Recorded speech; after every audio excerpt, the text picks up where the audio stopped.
Hello, mic check, what's up? Rinig naman siguro yung mic natin, no? So today, April 18, 2026,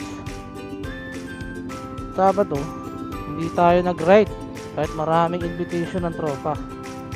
Kasi meron tayong mas importante yung pupuntahan. As you can see, tayo ang init. Ay, polo shirt tayo, no?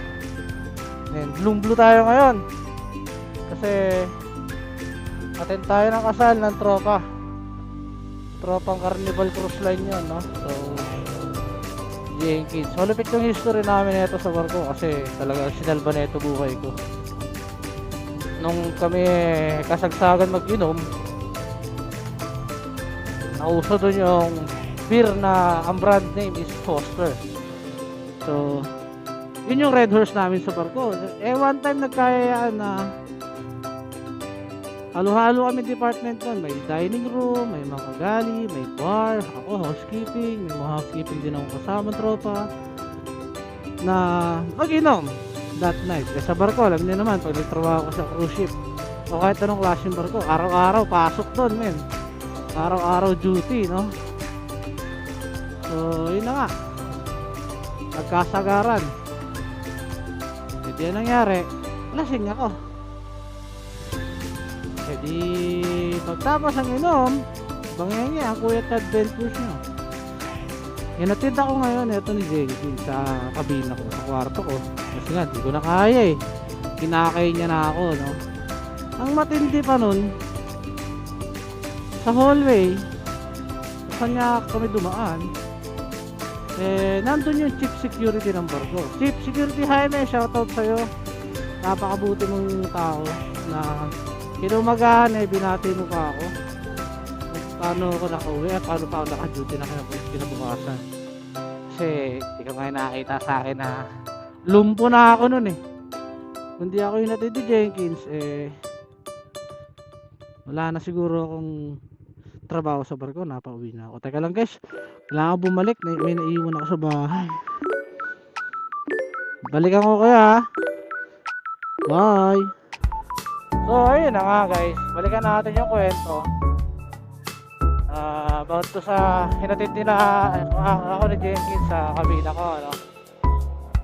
Napagahan, binati ako ng chief security. Buti na lang, mabait yun si Chief Jaime. Hindi ko na sabihin last name, pero napakabuting tao nun. Pilipino. Sabi sa akin oh Chad, Charles, ganun. Buhay ko pa, sumusuray ka na agabi. Yun. From there, naginom pa rin naman kami, pero control na kasi nasagad nga ako one time, no? Tapos eto pa, nagkapano na kami kung taga saan ni Jenkins. Siyempre nagkakilala na, taga Cavite daw siya, taga Cavite ako. Akalain mo magkalapit pala kami ng lugar, taga Dasma lang siya, ako GMA, magkatabing bayan lang ng Cavite yun. Tapos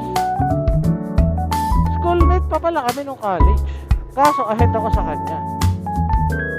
Pumasok na siya doon sa school, Iris. Actually sila mag-asawa, Iris sila pareho. Sila yung halos magka-batch, ahead ako sa kanila. Pagpasok nila, wala na ako doon. Pero kilala ko yung circle of friends nila kasi bandista rin to si Jenkins. Nagbanda rin naman ako ng college, kaya yun, magka-connect. Ayan, hanggang sa naging close na kami. Sayang lang si tropang Marky, nakasampa na ulit, kaya di siya maka-attend sa kasal ni parang Jenkins ngayon. So hopefully sana may mamit tayong tropang barko din na antayin din ng kasal ni parang Jenkins ngayon. So ayun, mamaya sana may time pa na ma-videoan kasi Jenkins, magawa natin siya ng clip. Sa ganun meron silang mababalik-balikan. Papasa ko rin sa kanila itong row na hindi ako nag-voice over, no? Yung voice over ko is sa akin lang, plus yung clip na kukuhaan ko sa venue, sa reception, nakasama sila. Tapos hihiwalay ko na lang din yung file natin para di mahirap. Ayun, update ko kayo guys. Chad Ventures is out. Yan. Marami na tayo sa venue. 8 minutes na lang. Kaya lang, sa isip niyo kalsada. Punta kasi silang bayan to. Pero di naman tayo didiretso. Kakaliwa tayo doon. Sa bandang dulo. And I think 18 kilometer, ano lang, no? 1 kilometer na lang. Doon tayo sa venue. Sa loob na to, no? Silang. Kaya, konti lang din ito. Sana mabutan natin si Jenkins na hindi mag-busy para mausap natin kahit saglit lang. Tapos edit na lang natin yung style nila Mr. Remini up to Kiss the Bride, no? Sana magawa natin yun. Sana matuwa rin sila. Gagawin natin. Testing lang naman tong vlog na to. Mini vlog nga ni testing lang, testing. Magawa natin ang paraan na medyo matuwa sila ng mag-asawa. Gagawin natin video yarn. Ay, wait lang ha. Balikan ko ulit kayo, no? Kasi medyo sumisipit yung traffic dito, no? Pabayan silang kasi to. Be right back, guys. Ito na! Lapit na tayo makarating. Sigit na ng daan, pero okay naman, malilim at least. Okay yung daanan, makapunta na sa reception. Ano, 4 minutes na lang guys, 4 minutes. Ano naman sila alam? May deliver ka ba, sir? Ano pa pinauna? Ano ah? Itinit oh. Wala naman ako, sir. Lapit na ako, sir eh. Crap.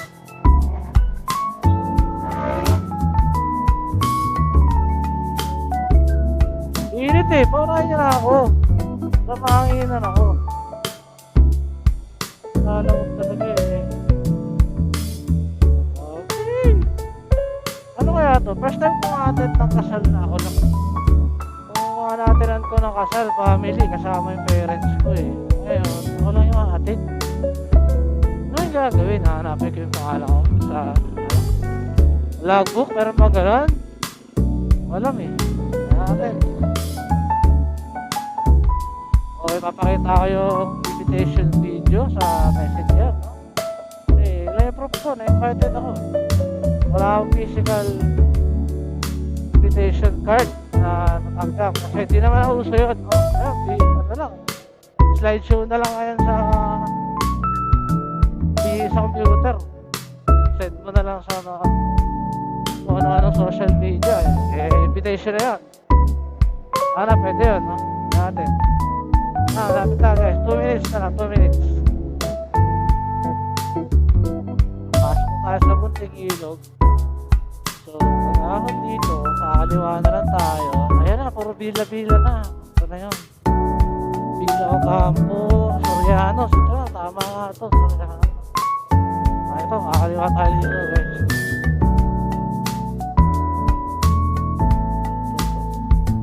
Soriano, kasi yung restaurant ko, hindi natin. Nagay mo. Kaya pala isang minuto papasok. Kasi rough road! Motocross muna tayo konti lang. Pero mo, ngayon na, may nakapark na dun eh. Konting motocross lang naman to guys. Nagkata na tayo. Ay, alam ko to. Alam ko to kunwari. So, di ko alam saan yung parking area. Saan po parking, sir? Parking.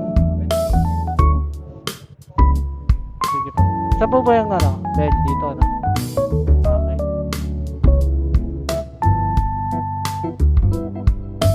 Meron tayo na magandang spot ng parking. Kasi di ko alam kung saan tayo pa-park ang ating motor. Siyempre dun tayo sa malili. Marami ang naka-invite dito. Dito lang tayo. Yan, may lilim. Yes, ito ang ating pwesto. Alright. Init. Uy, gago. Graba.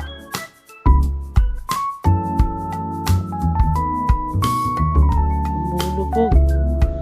Ito pwede.